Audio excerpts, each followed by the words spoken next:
Hello, and welcome to American Psychonaut, the Rooster podcast, where we discuss the current events, happenings, and cultural weirdness surrounding psychedelics in America today. I'm your host, Will Brenza, and today our first guest is the founder of the Multidisciplinary Association for Psychedelics, otherwise known as MAPS. Some call him the godfather of psychedelic science, Dr. Rick Doblin. Rick, how are you doing?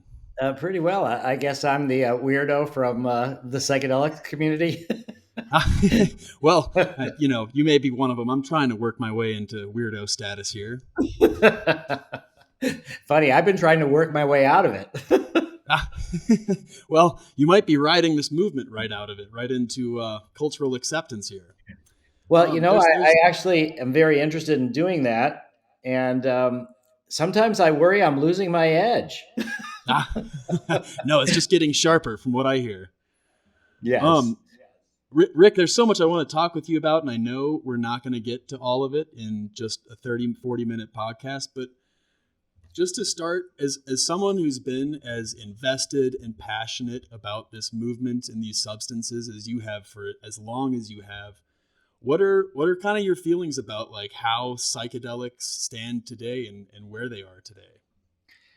Well, in some ways, I feel like I'm in a state of perpetual amazement, meaning that there are people that I never would have thought would be sympathetic that are coming around.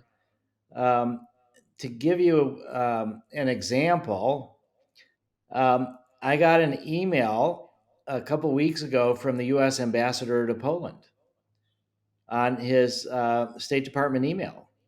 And he was wondering about having me do a briefing for the embassy staff on MDMA assisted therapy for the possibility of bringing MDMA to Poland for Ukrainian refugees with PTSD. Wow. Amazing. Then on the 26th of this month, I'm going to the Naval Medical Center in San Diego to give a grand round. So we've done a lot of work with veterans administrations, and we're in about 7 or 8 different VAs that are about to or already are studying MDMA. But this is our effort to try to move into the active duty Department of Defense context to sponsor research. So this is just an early step, but I'm giving a grand rounds there. And just the other about 2 weeks ago, we just put out a press release, and this was about how MAPS had partnered with Compass Pathways, the psilocybin company that's working on psilocybin for treatment-resistant depression. And we had lobbied the American Medical Association because we need a new insurance code for long psychedelic sessions, because most psychotherapy is done in an hour-long session. And MDMA is 8 hours. Psilocybin is often Right. 6 hours. So we lobbied the AMA, and they said yes. So they're going to be putting out a new code on January 1st, 2024 to permit therapists to bill longer sessions. And this could be with ketamine or with MDMA or with psilocybin. Then the other part is that we have really good responses so far from insurance companies. We think it's pretty likely that insurance will cover MDMA assisted therapy for people that have insurance. That would be huge. And then there's just so many things like this that I would never have really predicted. Well, the Psychedelic Science Conference that we're having coming up, June 19th to 23rd in Denver, the governor is opening the conference. Wow, Governor Jared Polis. Yeah, Yeah. that's great. And then That's awesome. we're going to have Governor Rick Perry, the former Republican governor of Texas and the Secretary of Energy for Trump. He's now an advocate for psychedelics because he's heard from so many veterans that are finding relief with Ibogaine or MDMA or psilocybin or cannabis and things that they don't get at the VA. It's got to be so cool for someone who's worked on this for as hard and as long as you have to see like finally like cracks in the levee are starting to show. Yeah, I think so. And we also have, for example, Josh Gordon, who's going to speak at the conference. He's the director of the National Institute of Mental Health. Yeah, so it's big names that are getting excited and involved with this industry. What are some of the What are some of the things that you're most excited to see happening like right now around the country with psychedelics? Well, one of the things that we're right on the verge of starting, and this is at the Portland, Oregon VA, and that is group therapy. So, Okay. all of the work that we've done so far has been individual therapy with two people for one patient, Mhm. but we've also explored in two different ways um, where it would be the patient and their partner. And so, there was one approach called cognitive behavioral. It's called cognitive behavioral conjoint therapy. Conjoint means couples or dyads, and it's where the person with PTSD is treated, but they also bring their partner into the treatment. And so Okay. back in 2014, this was the first permission, you could say, we got from the Veterans Administration to work with VA affiliated therapists, but we had to pay for it. They weren't going to refer anybody from the VA. It didn't take place inside the VA. But Sure. both members of the dyad got MDMA, and the results were tremendous, more than anything they'd ever done before, both in reduction of PTSD and in strength of the relationship. And then there's been studies at a place called Sunstone Therapies, which is in Rockville, Maryland, and they work with cancer patients with Okay. psychedelics, but they had a study with MDMA with cancer patients and their partner, and both get MDMA. And again, the results are astounding. And so we've moved from the designated one patient, in which we've now completed two successful phase 3 studies. And we're hoping for potential approval sometime around June of 2024. But then these two studies that have involved two people getting treated at the same time, one a patient with either anxiety or depression from cancer or life-threatening illnesses, or the other with PTSD. And Hmm. now we're about to start a study with group therapy. And this would be four therapists with six veterans with PTSD. And they'll each get two Okay. MDMA experiences, but the first one will be an individual session, and then the second one will be a group session. So we're Wow. slowly moving to this. And then we're considering what I just mentioned, like if we work with Ukrainian refugees or Armenian or Rwanda or various, I talked to people in Kenya this morning. These are countries that don't really have a lot of psychiatrists or psychotherapists, and they don't have Right. that kind of culture. So we're going to have to find new group models for working with people in a humanitarian context. So that's what I'm particularly excited about. Yeah, I mean, there's so much progress happening. It seems like all over the world right now, not just in the U.S., not just in Well, places I like think that's Colorado. very true. So we consciously have a global strategy. And Okay. the phase 3 studies, which are the final studies that you need to do for FDA to get, where you try to prove safety and efficacy to see if you can get FDA approval for prescription use, we explicitly included sites in Israel, US, and Canada. So we had two sites in Israel, two in Canada, and 11 throughout the United States. And what that means is that if the FDA does indeed approve MDMA assisted therapy for PTSD, Israel and Canada will be shortly following that. Yeah, right And behind us. I also spoke to people today who are interested in Brazil, and we're doing a training for therapists in Australia. So, another thing that Australia has approved sort of compassionate use of MDMA for PTSD and psilocybin for treatment resistant depression as of July 1. But they're a little hazy on what kind of requirements for training they're going to have for the therapists, the people that are in the room. So, we're coordinating a training program the first week in August um, in Australia. In Wow. November, we're going to be having a training in Iceland. We had the world's first the world's first, Iceland's first psychedelic conference ever was in January.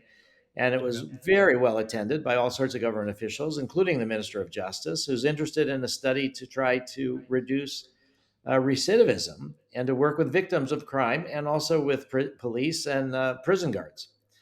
And Wow. so, Iceland is 380,000 people or so, and it might be the first example of like a countrywide mental health program that includes psychedelics at all different levels. It'll take us a couple of years to get this in motion. But, we have this goal now of what we're calling net zero trauma. So, Yes, I wanted to talk with you about that by uh, 2050, right? 2070. 2070. Yeah, Okay. I think it'll take longer than 2050, sadly. but I think it's possible. And I Okay. think when we imagine what that word, it's kind of utopian thinking, but we know that there's trauma, and then there's also multi-generational trauma. So we know the epigenetics that trauma, doesn't change our genes within one generation, but it changes what turns on our genes and turns them off. That's called epigenetics, what's on top of the genes. And there's a Rachel Yehuda, is a researcher at the Bronx VA and Mount Sinai. She's done studies with Holocaust survivors and their children, and have identified a mechanism by which certain genes are sort of impacted by, like stress levels and things like that are passed on from generation to generation. And so it's a way for multi-generational trauma to take place. And she's going to do a study to try to compare these epigenetic markers with people before and after they get treated with MDMA assisted therapy.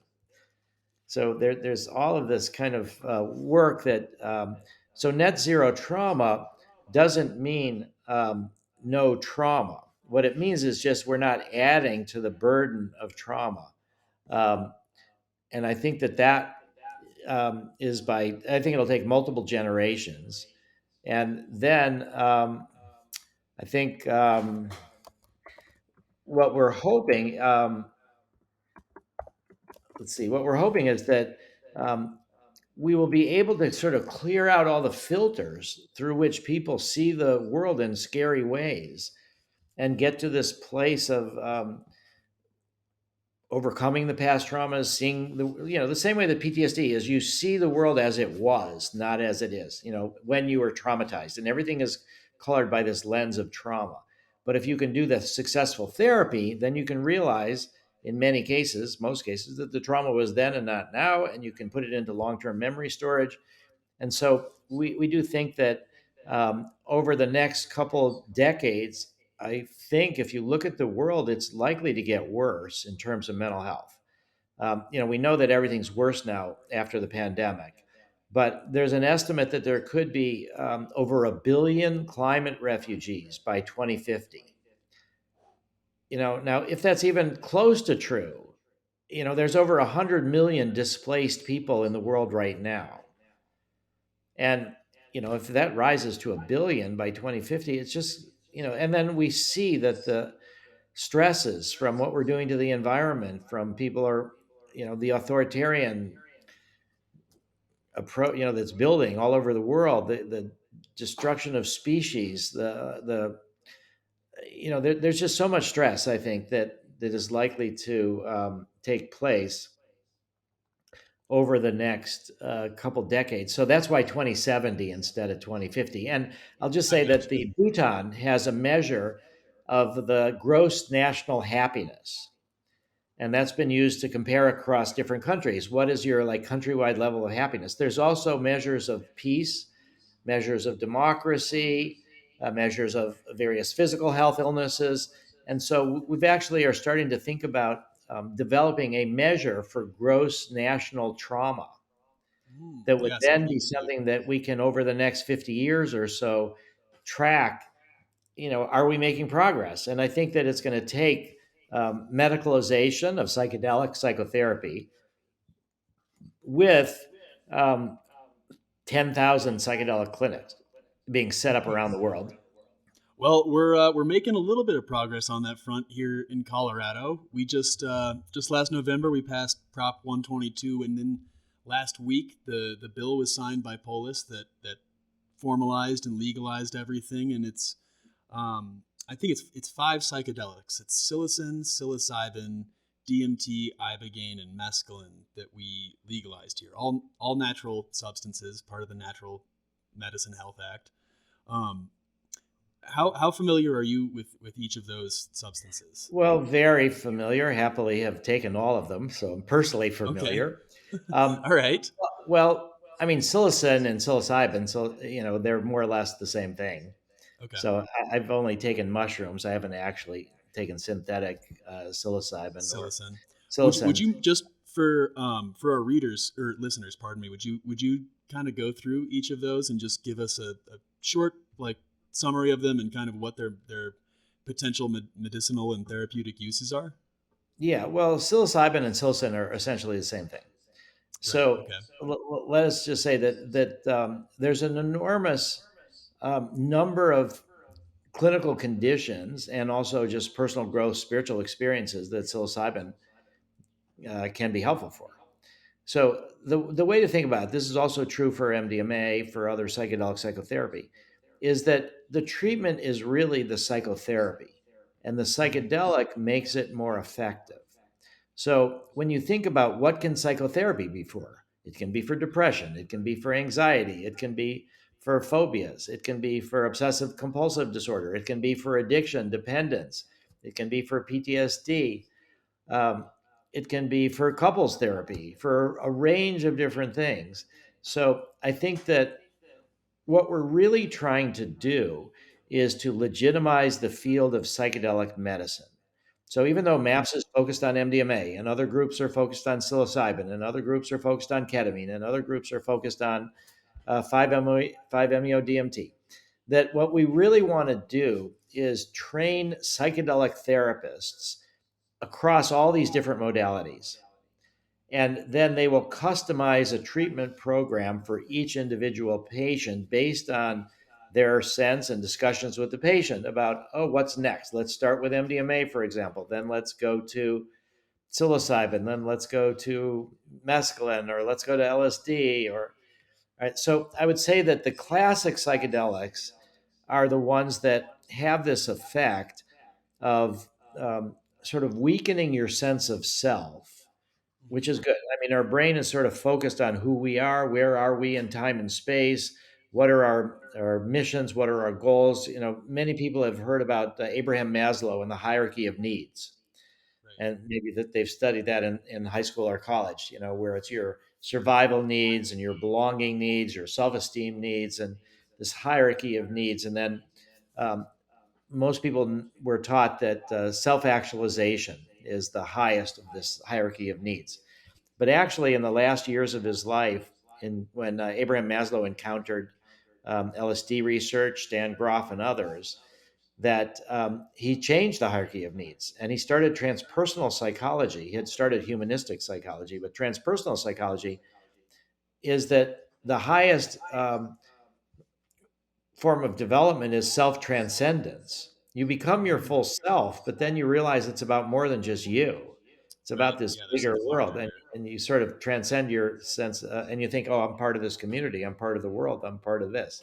So I It's think kind of the that, classical ego death of psychedelics, right? yes, yeah, exactly. Well, that's exactly right. So I think the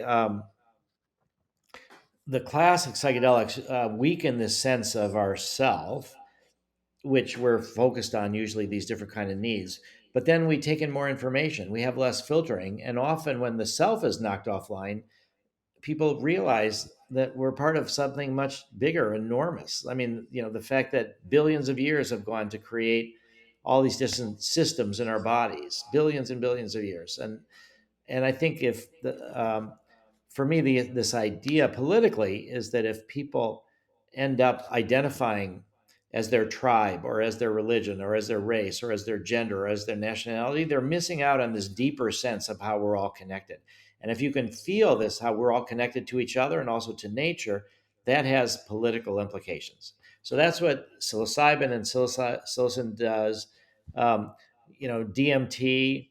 Um, is the active ingredient in ayahuasca, the ayahuasca tea, but by itself, it can also be smoked or injected different ways. DMT is more rapid, dissolving of the sense of self, very visual.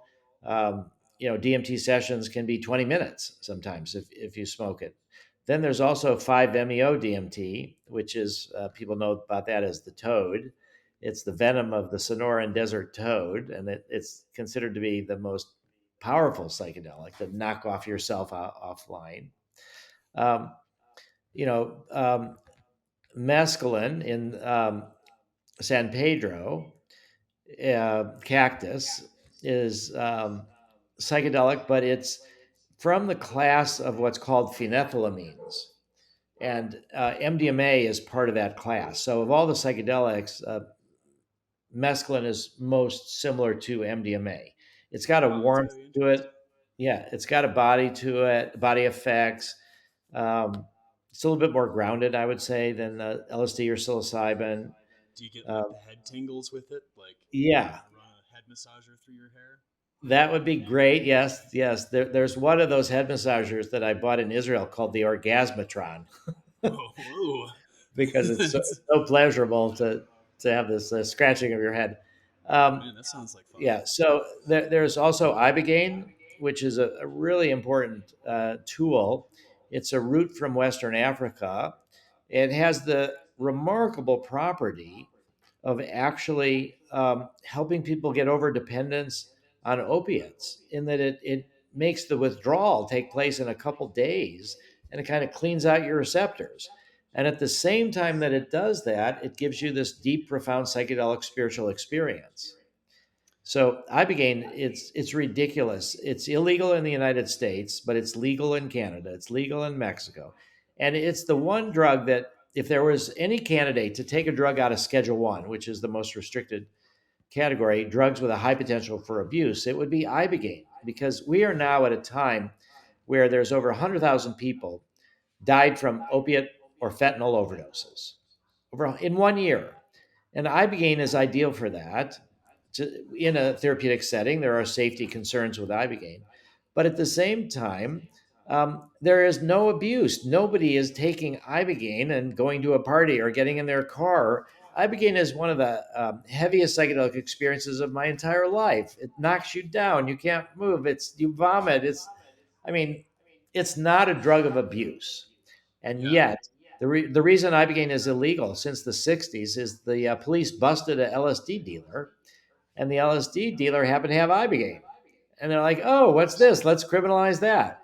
Yeah. But Throw it ever into since Schedule One. then, yeah, it's almost been, more than 65 years, or That's about wild. 65 years, or about 60 years actually, to have ibogaine illegal without any real evidence of um, abuse. So it's Yeah. a terrible situation from the drug war. I've heard I've heard some people describe ibogaine trips at times feeling like a an elephant is sitting on your chest and you're being accosted by all these visions. Yeah, I was vomiting for like 10, 12 hours. Whew. Um, but it was a confrontation with self perfectionism. And I saw Mm, the ugliness of this link between self criticism, self perfectionism, and self hatred. And it just yeah. made me sick over and over and over. And then I realized that you really need to make an ally of your self criticism, that that's the way to quality to do better. But that if it's linked to self hatred, then you're not going to listen and you're going to avoid learning from your mistakes. And so the ibogaine helped me sort that out. So I think that the move that Colorado has made to the natural plant medicines, it's terrific. But I'll say there's one thing that's fundamentally disappointing for me, which is Go that on. the polling that's been done, to try to figure out how to design the initiative and then how to get it passed, Right. demonstrated that people have this kind of romantic idea that if it's a plant, it's good. And if it's from nature, it's good. But if it's from the laboratory, oh my God, it's bad. So when Right. you add LSD or MDMA if to the initiative and you ask people, are you in favor of psilocybin and ibogaine and mescaline and DMT, and are you in favor of that? They're like, oh yeah, natural plants. Then do we add MDMA or LSD? Oh my God, now we're scared and it doesn't pass. Yeah, that's very interesting. I did want to ask you about that. As someone who's spent most of his career working on MDMA, does it feel a little? I mean, are you a little bummed that like it's not being included in some of these bills like Colorado's? Yeah, I am for sure. But again, what I've learned over my many years doing this is that you have to accept incremental change. Sure. And, so the fact that the natural plants are going to be now legal access in Colorado, that's great. I mean, so I compare stuff to zero, not to what it could be. Right. So, yes, Well, I'm and it seems disappointed like about what it could be, but it's still great. it's it seems like in the context of MDMA, like you've made a lot of progress federally.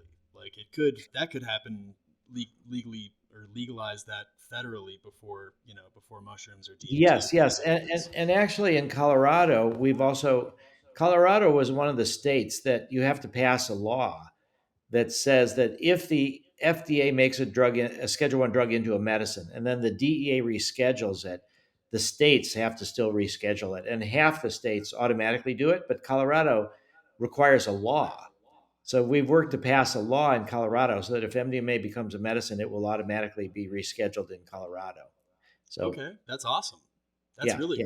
great. So that was really good. But there's so many bureaucratic hurdles to get this to the patients who really need it. But I will add one thing, which is that our goal is really mass mental health and a spiritualized humanity.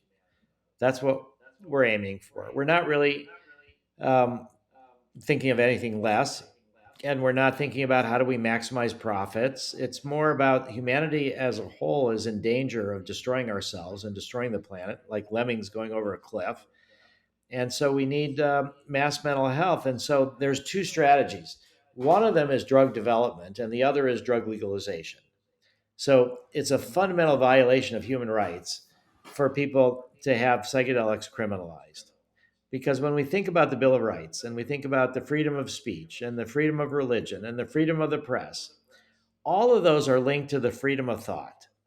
And what is more about the freedom of thought than psychedelics? And yet, for Right. psychedelics to be criminalized, it just feels like it's an affront against our personal human rights. And so I think this idea, my sense is that we will medicalize the same way that Colorado is a good example for medical marijuana, and then you get marijuana legalization. Colorado also being the first, Denver being the first city to make mushrooms the lowest enforcement priority, Mhm. starts things happening elsewhere. So I think we've got um, medicalization of psychedelics, and then a decade of rolling out thousands and thousands of psychedelic clinics. And then on top of that will be people telling their stories about what's happened to them, about how they got out of this and that problem. And that's what really changes people's minds, not data, but stories. And so I think Yes. that's going to be so 2035 is when we think that the people of Colorado and elsewhere, the US Congress will make synthetics and other drugs, all these drugs legal. What I'd like to say is that the more dangerous the drug, the more important it is that it be legal. It's Yeah. not the Well, other way around, you know. So look at fentanyl. Over a hundred right. thousand overdoses from opiates and fentanyl. I mean, making them illegal is killing people all over the place. And I don't think we'd Right. have more problems if it were legal, if it were pure, if we had harm reduction, if we had treated people that were dependent humanely and offered them treatment, often psychedelic psychotherapy treatment. So I just want to commend the people in Colorado for voting as they did. And then also just to say for all your listeners, for our psychedelic science conference, which we're thinking over 7,000 people are going to come the 19th to the 23rd of June, that there's a special discount code for listeners, well, of your podcast. So it's called Rooster Excellent. 20. And so if you just go to psychedelicscience.org, if you want to come to the conference, and there's a place for discount codes. So you just put Rooster 20, then you get 20% off. Fantastic. That's awesome. Well, I will probably end up using that discount code to get in there because I'm really excited to see what's going on at this conference. There's a lot of really cool speakers and seminars that you've got lined up. What are some of the ones you're looking most forward to? Well, it's incredible. I mean, we have over 300 speakers, and it's absolutely astonishing. But one of the ones, my mentor, Stan Groff, he's almost 92. He's 91 and 10/12s. And he was the world's leading LSD researcher. Started out in the 50s in the Czech Republic. The Russians came in there to wipe out freedom in 1968 and crush the Czech Revolution. And so he escaped and he came to the US and worked at Johns Hopkins and was the head of their LSD or one of the leading people for their LSD research. And then when that got shut down for political reasons, he went to Esalen to be the scholar in residence and ended up developing holotropic breath work. So Stan and Brigitte, his wife, are going to have a holotropic breath work workshop with over 240 people Wow. doing hyperventilation at the same time. It's going to be incredible. Jim Fadiman is also an early pioneer of psychedelic research from the 60s. He's now become an expert in microdosing. So he's going to be speaking. Um, Andrew Weil, who is the father of sort of integrative medicine, he's going to be speaking about a lifetime of involvement with psychedelics. We've got Tom Insel, who used to be the head of the National Institute of Mental Health, Paul Summergrad, who used to be the president of the American Psychiatric Association. We have just people from research labs all over the world who are coming. It's just we even have Aaron Rodgers, who is the quarterback, the football quarterback, who's going to be interviewed by Aubrey Marcus because Aaron has found psychedelics to be particularly helpful for him, and he says that they made him a better football player. So The he's going to magic be doesn't end. speaking. You know, That's there's Bessel van der Kolk, who wrote the book "The Body Keeps the Score," which is just amazing about trauma and how trauma is stored in the body. But that book was published over 6 or 7 years ago, and a couple of weeks ago, it was the #1 best-selling combination paperback hardcover in the U.S. amazing. Yeah. Yeah, it's good. That's a banger lineup, Rick. You guys Oh, it have just it's the keeps who's going on who's and of on and on and on. And so, the early pioneers of psychedelic research, Hefter Research Institute, George Greer, and others. Catherine Oxenberg is speaking. She was from Dynasty, the actress, but her daughter was wrapped up, you could say, brainwashed into this Nexium cult. And so Catherine had to rescue her from that. So now she's very focused on helping um, women that have been traumatized in these different ways. So she'll be speaking. Um, Roland Griffiths is the sort of pioneer of the psilocybin research at Johns Hopkins. He's yes. recently announced that he has a diagnosis of terminal cancer. We're going to have an event, a dinner in honor of Roland, and we've got over 1,300 people already coming for the dinner. We're going Wow. to have a dinner to honor veterans and their also courageous work with psychedelic psychotherapy. And so we're going to have various veterans to speak from that. We're having so many other ancillary parties and comedy shows and everything associated around the time of the conference. We've got the convention center. We have over 200 exhibitors from all these That's good. different psychedelic companies. It's just, You're gonna yeah, fill it up. That's yeah. awesome. Well, it's what are you got to be excited for that. I mean, Oh my what are God. some of your hopes like and goals for this conference? Well, what I'm sort of conceiving of this conference is as the doorway to a new world. Mm, And so the last psychedelic conference was in 2017 that we mm, organized, and it was in Oakland. And before that was 2013, and before that 2010 in San Jose. So yep. this idea, so it's been 6 years since our last big conference of bringing everybody together, and that's why I think this will be more than twice as large as the world's previous largest psychedelic conference, which was ours in 2017. And so what I'm excited about is the exchange of ideas between the people that are coming. There's so many companies that are looking to develop new psychedelics or help psychedelic clinics in one way or another. There's a lot of information that's going to come about ketamine and how ketamine is combining with therapy is more effective than ketamine alone. There's over 1,500 ketamine clinics in America right now. And so, what I'm most excited is we've joked about it in the past. We call it the hallway track. So, we have all these tracks in these rooms. So, the hallway track is people hanging out with each other and just talking and networking. I Yeah. think, Yeah. in a way, I'm just hoping that there's going to be lots and lots of these new ideas that are generated from, people meeting people at the conference. One of the main groups of people that are coming are therapists. Mhm. And so we have a bunch of workshops on our therapeutic approach, on educating therapists about, you know, what therapy is used in phase 3. I think there's going to be a lot of opportunity for therapists to have discussions about different aspects of providing psychedelic assisted psychotherapy with MDMA, with psilocybin, with other things. Um, and I think the fact that this is going to be sort of sending a signal to the culture that this is the doorway to the new world. I would say the best example right now is Colorado with the natural plant medicines that was just passed in November. I mean, incredible what that means. And more people are starting to say, we want to see this research go through the FDA. We want to see it, all the science and really understand about it and we want to see it covered by insurance. But at the same time, we want these things to be legally accessible to people, and not just for medicine, but for personal growth, for religion, for spirituality, for creativity, all these different things. And so I think the purpose of the conference is really just to say, um, as we started out, that this is now, not weirdos saying this, but Right. this is becoming mainstream, and that this is something that the culture has really um, taken over 50 years to adjust to from the backlash against the psychedelic 60s. But to put it in a crude way, this is the bearing of the ghost of Timothy Leary. you know, that this is a different world now, and we're not saying that these drugs make you counterculture or make you want to tear down the system.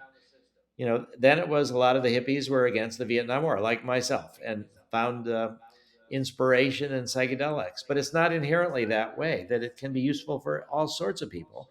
And that's why we have bipartisan support. I think that's really the key, is that we have managed somehow or other, and I think I know how, through focusing on the veterans, to have taken psychedelics out of the culture war.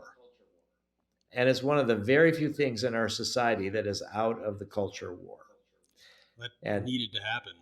yeah, it's so much. I did have a meeting with Passover Seder, and I was sitting next to this guy who identified himself as a judge. And, I had a bunch of talks with him. And over time, him and his wife, I realized something more is going on. Turned out it was Stephen Breyer, the Supreme Court judge. Oh, And how about that? it was amazing. And so then I asked him an ethical question. I said, the thing that I've gotten criticized the most for in my entire history of MAPS was that I took a donation from a woman, Rebecca Mercer, and she donated $1 million, but it was limited to veterans. Her father and she owned Cambridge Analytica, which helped Oh, yes. Trump, owned Breitbart and different things, very right wing, but she Good. wanted to support veterans. And I thought, great, that's a good thing. And I got all this criticism about it. So I asked Justice Breyer what he thought about this ethically. And he said, the essence of democracy is finding common ground with people that you may disagree with on everything else and working together with them on things you do agree on. And he said there's far too little of that in our current hyper-partisan environment. And he said, yeah, you did the right thing to take this money from this controversial donor and build these I, bridges. So that's what I'm I think really it too. hoping, the conference will be bridges between sort of the psychedelic community and the wider culture and within the community. And that's why the Well, and Rooster 20, for everybody that wants to be there, the discount code to come to the absolutely, conference. Rooster 20, and Yeah, you get a 20% off into the psychedelic conference 2023. Well, yeah. I'm excited to check it out. I know it's going to be really awesome, and the flow of information and ideas is going to be out of control, and I'm sure there's going to be a lot of great conversations and connections made, and I'm excited to check it out. And thank you for coming on here and talking about it, Rick. I really Well, appreciate your time. yeah. Well, I'm, what we're thinking also, and just to say how important what you're doing is that we're we're generating the data, but what we really need is public education. And it's the fears of the public that the drug war whipped up that resulted in the crushing of psychedelic research for multiple decades. And Yeah, so people think, oh, it's all about the science, but it's not all about the science. It's about the politics. And the question is, will the politics let the science determine what happens or not? And in the 60s and the backlash, the politics squashed the science. And so now that we're talking about mainstreaming, we really need to focus on educating people about what we're doing in an open manner so that the public opinion supports the emergence of psychedelic psychotherapy. And so far, I think it does. The pain of depression, anxiety, PTSD is so great. And the awareness that there's a lot of um, people that are being helped by the current psychotherapies and medicines, but that there's a lot of people that are not receiving the help that they need. So the need for new treatments is greater than it's ever been. Um, there's 13 million PTSD patients in America. So I just want to encourage people, maps.org, if they want to learn more about it. We are a nonprofit organization if people want to support what we're doing. But there's all sorts of information. So I'd say the thing for people to want to help would be to join MAPS, ideally, come to the conference, but also really educate yourself, and then come out of the closet and talk to your friends or your parents or your grandparents or whoever to bring them a better sense of what really psychedelics are about. Well, and I'm glad you brought that up, because that is really the hope and the goal of this podcast purely is to create a dialogue and an open conversation that people can take to their friends and to their family, and I don't know, just open this subject up to the world.